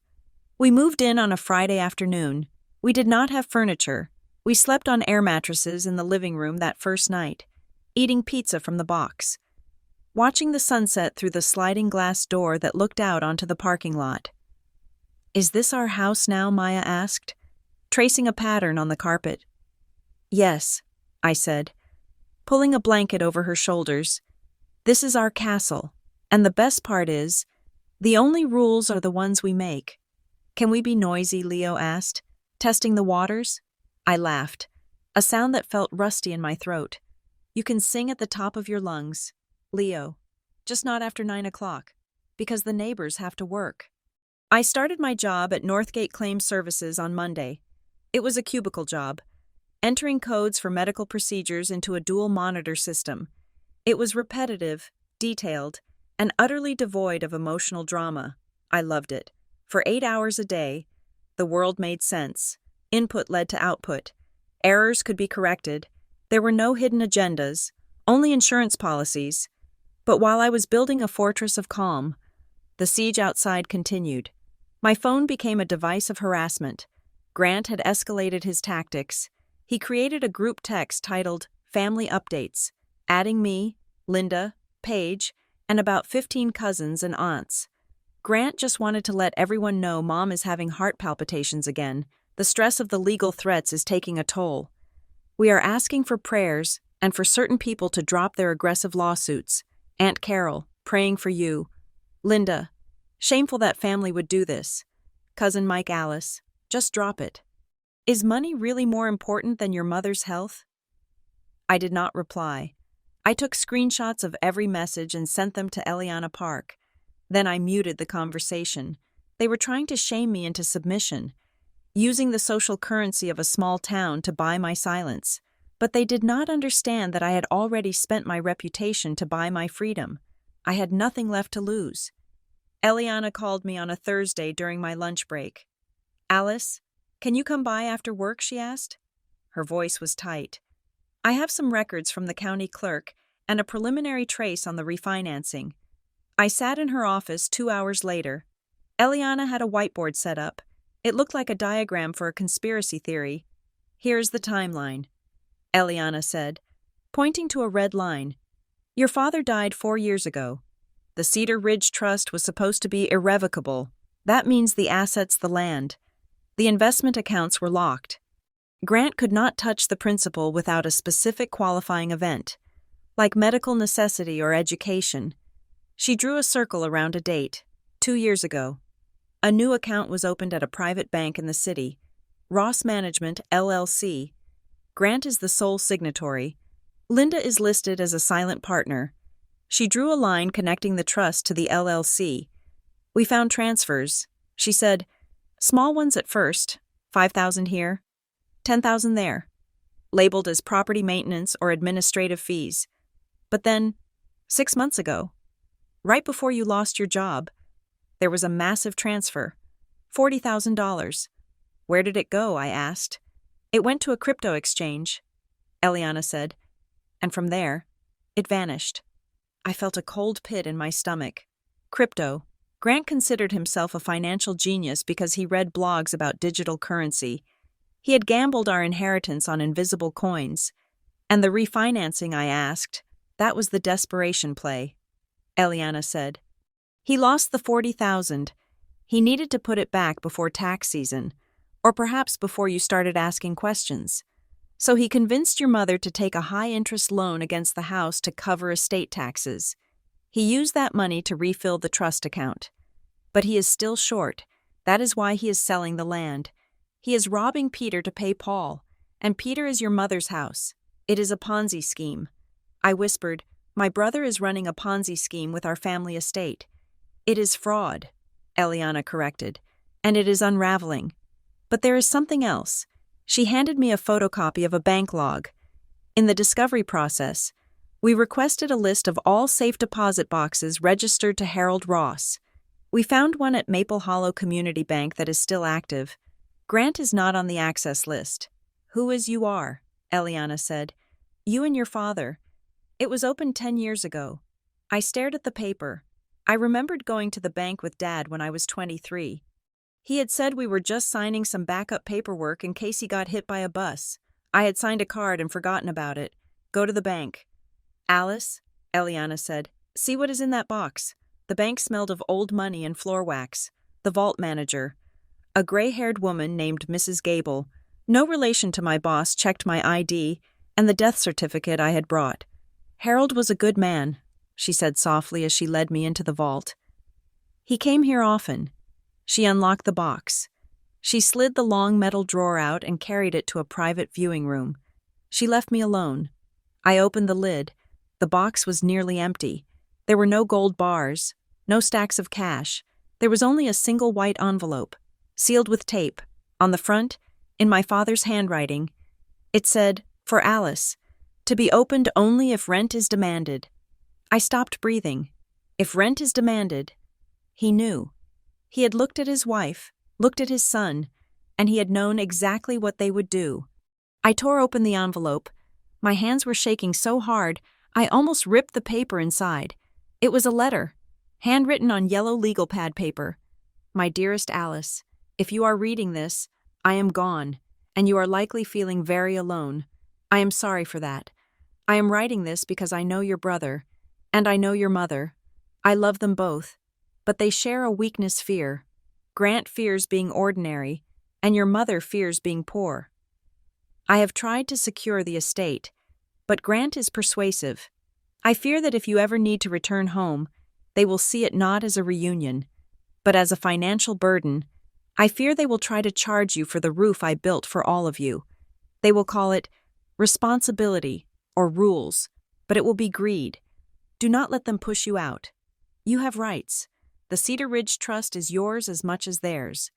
I have instructed the original copies of the trust to be held by the firm of Henderson Associates in the capital, just in case the home copies go missing. You are stronger than them. Alice, you always were. You do not need to be loud to be right. Stand your ground. Take care of the little ones. Love, Dad. I sat in the small, airless room and wept. I wept for the father I had lost, and for the validation he had just given me. He hadn't just left me money. He had left me a map. He had predicted the house rules, the rent, the pressure. I wiped my face. I put the letter in my purse. I felt a steel rod stiffen in my spine. I was done playing defense. I called Paige on my way back to the apartment. Meet me, I said, now. She met me in the parking lot of Pinebrook Flats. She looked terrible. Her hair was unwashed, and she was wearing sweatpants that looked like she had slept in them. Come inside, I said. She sat on my second-hand sofa, wringing her hands. What is going on? She asked. Grant is losing his mind. He says you are going to put Mom in jail. I handed her the letter. Read this. She read it. Her mouth fell open. He knew. She whispered. Dad knew. He knew Grant would try to squeeze me. I said, and he knew Mom would go along with it. Paige, Grant has been lying to you. He lost the money in crypto. He refinanced Mom's house to cover it up. Paige started to cry. I knew it. I knew something was wrong. He keeps making me sign things. I need the proof. Paige, I said, I need the emails. I need the texts where he told you what to say. I can't, she sobbed. He is my brother. He is stealing from us, I said, and he is destroying Mom. If we do not stop him, the bank is going to take her house. Is that what you want? She shook her head violently. Then help me save her. I said, She reached into her bag and pulled out a folder. "I printed them," she said, her voice trembling, "at work, so he wouldn't see." I opened the folder. It was a transcript of emails between Grant and Paige, dated the week before I moved back. "Grant, she is coming Tuesday. We need to set the tone immediately. If she gets comfortable, she will never leave. We need to frame the rent as a family contribution. Make sure you back me up. If she asks about the trust, say Dad emptied it for medical bills. Grant, tell her the kids are too loud. Mom is already on edge. If we emphasize the noise, she will feel guilty. Guilty people pay up. Grant, do not let her see the mail. If any letters come from the bank, you grab them before she does. We cannot let her see the loan documents. It was all there. The script, the manipulation, the calculated cruelty. I have enough," I said, closing the folder. "Thank you." "Paige, what are you going to do?" she asked. "I'm going to end this," I said, "but I'm going to give them one last chance to do it with dignity." I did not file a lawsuit, not yet. Instead, I contacted the Maple Hollow Family Mediation Center. It was a community service that offered dispute resolution before things went to court. It was a peaceful option. It was an olive branch. I sent the invitation to Linda and Grant. "I am willing to pause all legal discovery if we can sit down and talk. Wednesday at 10 a.m., a neutral mediator, just us." They accepted. I knew they would. Grant would see it as a sign of weakness, a chance to bully me into signing his waiver. Linda would see it as a way to avoid the public shame of a trial. The mediation center was in the basement of the town hall. The room was painted a soothing, pale blue. There was a round table. The mediator was a retired judge named Mr. Henderson, no relation to Dad's lawyer, who spoke in a soft, measured baritone. I arrived early. I wore my work clothes, a blouse and slacks. I looked like a woman who paid her taxes and handled medical claims. Linda and Grant arrived 5 minutes late. Linda looked frail. She was wearing sunglasses indoors. Grant was wearing a suit that was too shiny. He carried a leather briefcase. They sat opposite me. "Mr. Henderson began the session with the standard preamble about respect and confidentiality. Grant drummed his fingers on the table. Impatient. "Let's cut to the chase," Grant interrupted. "Alice is harassing our mother. She is demanding documents she has no right to. We are here to offer her a settlement." She drops the lawyer. "We give her $5,000 to help with her new place, and she signs a non-disclosure agreement." "Mr. Henderson looked at me. "Alice." I opened my notebook. I did not look at Grant. I looked at Linda. "Mom," I said, "I do not want your money. I do not want $5,000. "Then what do you want?" Linda asked, her voice cracking. "You want to humiliate me? You want to take my land. I want the truth." I said. I slid the photocopy of the refinancing agreement across the table. "This is a loan for $60,000 against your house," I said. "Taken out 6 months ago." Linda looked at the paper. She looked at Grant. Grant stiffened. That was for estate maintenance. Grant said quickly, "I slid the bank transfer record across the table, and this is the transfer of $40,000 from the trust to a crypto exchange account in your name." "Grant," I said, "which subsequently lost 80% of its value." Grant's face turned a mottled shade of red. "Where did you get that?" "That is illegal. You hacked my accounts. It is public record when you trace the routing numbers." I said calmly, "Eliana found it." I looked at Linda. "He gambled Dad's money, Mom, and when he lost it, he mortgaged your house to cover it up. He isn't protecting you from the government. He is hiding his own theft." Linda was shaking. Her hands were gripping the edge of the table so hard her knuckles were white. "Grant," she whispered. "Is that true?" Grant stood up. "This is an ambush." "She is lying." "Mom, she is twisting everything. The crypto was a hedge. It was a diversified portfolio strategy. It was gambling," I said, "and you lost." I reached into my bag and pulled out the emails Paige had given me. "And this," I said, sliding the stack toward Linda, "is how he used you. He scripted the rent demand. He told you to complain about the noise. He told you to make me feel guilty so I wouldn't look at the finances." Linda picked up the emails. She read the first one. She read the part about guilty people pay up. She made a sound like a wounded animal, a low, keening whimper. He told me, she stammered, he told me the kids were making me sick. He told me I had to be tough. He lied to you. I said, he used your fear to drive away the only person who was actually trying to help you. Grant lunged for the papers. Give me those, mister. Henderson stood up. Sit down, Mr. Ross, or I will call the bailiff. Grant sat down. He was breathing hard, sweating. I turned to the mediator. Here are my terms. I said, I want a full forensic accounting of the trust and the estate, paid for by Grant. I want the list pendants to remain on Cedar Ridge until the missing funds are restored, and I want a written agreement that no family member will contact my children to discuss this matter. I looked at Linda and Mom. I said, I want an apology, not for me, for Leo and Maya. You told them they were a burden. You made them feel like they didn't belong in their own grandmother's house. Linda looked up. She took off her sunglasses. Her eyes were rimmed with red, swimming in tears. But there was something else there, too. Not just sorrow, terror. I can't, she whispered. You can't what I asked. I can't go against him, she said, her voice trembling. He handles everything. Alice, the bills, the house. If I make him angry, who will take care of me? I stared at her. She wasn't denying the truth. She was accepting it because the alternative, being alone, was more terrifying to her than being robbed by her son. Mom, I said gently, I can help you. We can hire a professional manager. You do not need him. He is my son, she cried out, slamming her hand on the table. And you are tearing us apart. Why couldn't you just pay the rent? Why couldn't you just be quiet? The room went silent. In that moment, I realized the depth of the dysfunction. She knew, somewhere, deep down. She had always known. But she preferred the lie. She preferred the comfortable prison Grant had built for her because the world outside was too big. She stood up. She was shaking, but her chin was high. I am done, she said. I am going home. She walked to the door. She did not look at me. Mom, please, I said. She opened the door and walked out into the hallway. Grant stood up. He gathered his briefcase. He looked at me with pure, unadulterated hatred. You think you have won, he hissed, leaning across the table. I have the truth. Grant, I said, you have nothing. He spat. You just destroyed your mother.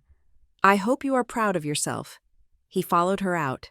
I sat in the silence of the blue room. Mr. Henderson looked at me with pity. I am sorry. Ms. Ross, he said. I put the papers back in my bag. I put my father's letter back in my pocket. I was not sorry. I was heartbroken. Yes, but the fog had lifted. I knew exactly who they were now, and more importantly, I knew who I was. I stood up and walked out of the basement, ready for the war that was coming. The petition for an accounting lay on Eliana Park's mahogany desk, a stack of paper an inch thick that weighed more than any physical object should. It was titled, In Re the Cedar Ridge Trust. To the court, it was a procedural filing. To me, it was a grenade I was about to throw into the living room of my childhood. You understand what happens when I file this, Eliana said. She was not looking at the papers. She was looking at me. Once this is docketed, it becomes public record. We are alleging breach of fiduciary duty, commingling of assets, and potential elder financial abuse regarding the refinancing. The sheriff will serve your brother at his office. He will serve your mother at her home. I nodded. I traced the edge of the desk with my thumb. They will never forgive me. I said, No, Eliana said gently. They likely will not. In their eyes, you are turning a private family matter into a public scandal. They will not see that they committed the theft. They will only see that you called the police. I thought about the letter from my father. Stand your ground. I thought about the text from Linda. You are no daughter of mine. File it. I said. Eliana capped her pen. I will file it Monday morning. That gives you the weekend to prepare. I did not need the weekend to prepare. I needed a lifetime. But the universe, or perhaps Grant, had other plans. On Friday evening, as I was unpacking the last box in my new kitchen at Pinebrook Flats, my phone buzzed. It was a group text. Family updates. Grant Aunt Carol is hosting a family dinner this Sunday at 6. Everyone is coming. Mom really needs to see all her children together. We need to clear the air before things go too far. Alice, we expect you there. It was not an invitation. It was a summons to a court-martial. I knew exactly what it was. It was an intervention. Grant wanted to get me in a room with the extended family, the aunts, the uncles, the cousins, and shame me into dropping the lawsuit. He wanted to use the weight of the clan to crush the individual. I texted back, I will be there. I did not tell them I would be coming alone. I dropped Leo and Maya off at Marla's house on Sunday afternoon. Marla had become a surrogate grandmother in a way Linda never could be. She had baked cookies and set up a movie for them. You go do what you have to do, honey, Marla said, patting my arm. And remember, the truth does not need to shout. I drove to Aunt Carol's house. It was a large Victorian on the hill, the kind of house that smelled of potpourri and old money. There were 6 cars in the driveway. Grant's truck was parked right in front, blocking everyone else in a subtle power move he probably didn't even realize he was making. I walked up the steps. My heart was a cold, hard stone in my chest. I checked my purse. I had the letter from Dad. I had the copy of the emails Paige had given me. I knocked. Aunt Carol opened the door. She was a woman who wore pearls to the grocery store and believed that any problem could be solved if you just didn't talk about it. Alice, she said, offering a stiff hug. We are so glad you decided to be reasonable. Come in. Everyone is in the dining room. The dining room was set for 12. The good china was out. The roast beef was steaming on the sideboard. They were all there. Grant sat at the head of the table, naturally. Linda was to his right, looking small and fragile in a gray cardigan. Paige was next to her, staring at her empty plate. Uncle Bob, Cousin Mike, and a few others filled the rest of the seats. The conversation stopped when I walked in. Alice, Grant said, standing up. He had his confident smile back, the one he wore when he thought he had the winning hand. Have a seat. We kept a spot for you near Mom. I looked at the chair. It was positioned so that I would have to look up at him. I will stand. Thanks. I said, sit down. Alice, Linda said. Her voice was thin. Do not make a scene. We are trying to have a nice dinner. I sat, but I did not pull my chair in. I sat on the edge, ready to move. Grant clapped his hands together. Okay, he said. Now that we are all here, I think we need to address the elephant in the room. This has been a hard few months for the family. Mom has been under incredible stress. He looked around the table, gathering sympathy. Alice has been going through a tough time, Grant continued, his voice dripping with condescension. The divorce, the job loss. We tried to help. We opened our home, but unfortunately, it did not work out, because of the noise. Linda murmured. She dabbed her eyes with a napkin. My migraines were unbearable. I just needed some peace. Right, Grant said. The noise. And instead of respecting that, Alice has decided to lash out. She has hired a lawyer. She has frozen family assets. She is threatening to sue her own mother. A ripple of murmurs went around the table. Sue her mother, terrible. We are here today because we want to give Alice a chance to make this right. Grant said. He looked at me. We are family. Alice, we forgive you. All you have to do is drop this legal nonsense. Apologize to Mom for the stress you caused. And we can move forward. I am even still willing to help you with your deposit, as a gesture of goodwill. The room looked at me, expectant, judgmental. They saw a prodigal daughter who had bitten the hand that fed her. I looked at Grant. He looked so sure of himself. He thought he controlled the narrative because he controlled the audience. Are you done? I asked. Grant blinked. Excuse me? I asked if you were finished with your opening statement. I said, because you left out a few details. I turned to Uncle Bob. He was my father's younger brother, a no-nonsense man who ran a hardware store. Uncle Bob, I said, did Grant tell you that he refinanced Mom's house 6 months ago for $60,000? Bob frowned. He looked at Grant. You refinanced the house. I thought Harold paid that off in '95. He did. I said, Grant took out a high-interest loan against the equity. That was for maintenance. Grant snapped.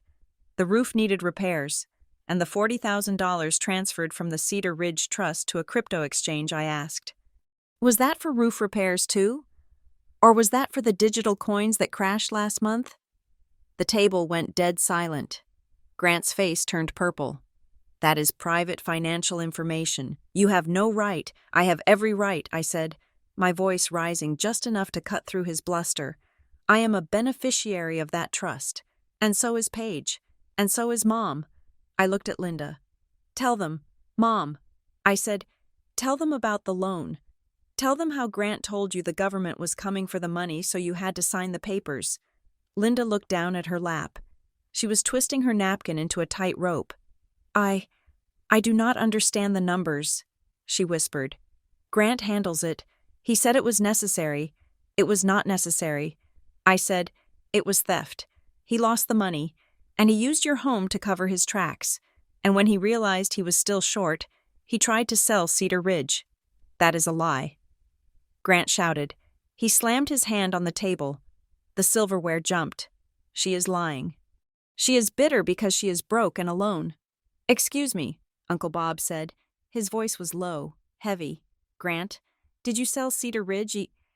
I put it on the market, Grant stammered, to diversify the portfolio, to ensure liquidity for Mom's care. Uncle Bob looked at him with a gaze that could strip paint. Harold told me that land was never to be sold. He told me it was the safety net for the girls. Times change. Bob Grant yelled, You do not understand high finance. I understand a hustle when I see one. Bob said. Grant looked around the room. He was losing them. He could feel it. He needed a scapegoat. He needed to pivot back to the emotional argument. This is exactly what I mean. He pointed a shaking finger at me. She is toxic. She comes in here with her conspiracy theories and tears us apart. Look at Mom. She is shaking. He turned to Paige. Paige, tell them, he commanded. Tell them how Alice harassed Mom. Tell them how she refused to pay her share. Tell them how loud those kids were. Paige flinched. She looked at Grant. Terror in her eyes. Then she looked at me. I met her gaze. I didn't say anything. I just nodded. A tiny, almost imperceptible movement. You are safe. Paige took a deep breath. She stood up. Her legs were trembling so hard the chair rattled against the floor. Paige, Grant said, his voice warning. He wrote it. Paige whispered. Speak up, Aunt Carol said sharply. We cannot hear you. He wrote the script, Paige yelled. The room froze. Paige reached into her pocket and pulled out the folded emails. She threw them onto the table. They scattered among the crystal glasses. Grant sent me emails, Paige said, tears streaming down her face. He told me exactly what to say. He told me to tell Mom the kids were noisy. He told me to say it over and over again until Mom believed it. What Linda looked up. Her face was pale. It was a lie. Mom. Paige sobbed. The kids were not noisy. They were quiet. They were scared. But Grant said we had to get Alice out. He said if she stayed, she would find the papers. He said she would find out about the loan. Grant looked like he had been shot. He stared at Paige, his mouth opening and closing. You stupid girl, he hissed. Hey, Uncle Bob stood up. You watch your mouth. She doesn't know what she is talking about. Grant screamed. He was unraveling now. The smooth veneer of the successful businessman peeling away to reveal the desperate, angry child underneath. I did it for the family, Grant shouted, turning on me. Yes, I wanted you out. Because you are a liability. Alice, look at you. You got divorced. You came back here with nothing. You are unstable. I am unstable, I asked quietly. Yes, Grant roared. You cannot handle money. You make bad choices. If I let you near the estate, you would have drained it dry with your sob stories and your needy kids. I had to protect the assets. I had to protect Mom from you. The silence that followed was absolute. Grant stood there, chest heaving, realizing too late what he had just admitted. He hadn't evicted me because I was noisy. He had evicted me because he believed I was incompetent.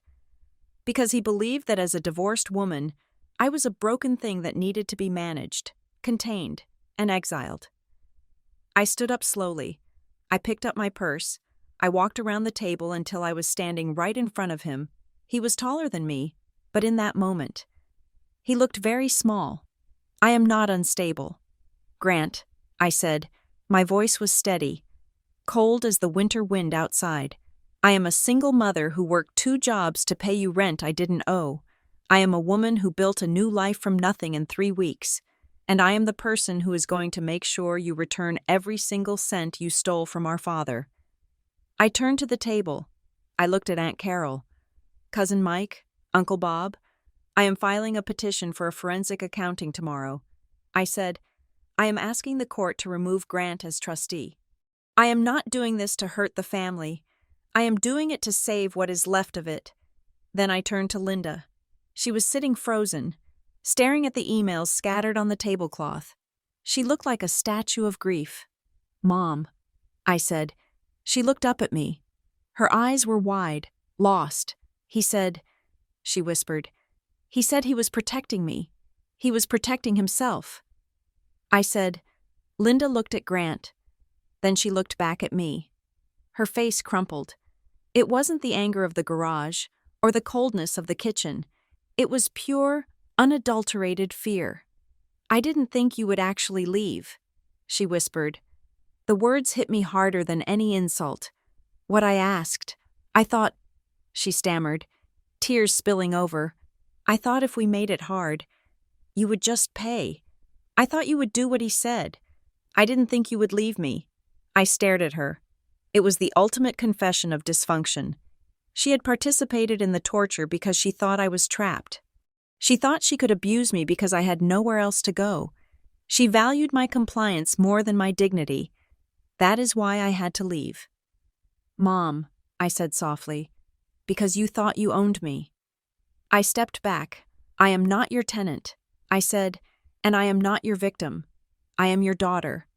And until you can treat me like one, without conditions, without payment, without fear, I cannot be here. But Linda reached out a hand. Her fingers were trembling. Alice, please, I do not want to be alone with him. She gestured vaguely at Grant, who was now slumping in his chair. Defeated. Then come with me, I said. The room held its breath. Linda looked at my outstretched hand. Then she looked at Grant. Then she looked at the house, the furniture, the life she had known for 40 years, the fear of change, the fear of the unknown, the fear of admitting she had been wrong for so long it was a heavy chain. She pulled her hand back. She shrank into her chair. I can't, she whispered. This is my home. I nodded. It was the answer I expected, but it still hurt. Goodbye, Mom, I said. I looked at Paige. You can come, I said. Paige looked at Grant. Then she looked at me. She grabbed her purse. She stood up. I am coming, she said. We walked out of the dining room together. We walked past the silent relatives. We walked out the front door into the biting cold of the November night. The air hit my face, sharp and clean. We walked to my car. Paige was crying softly.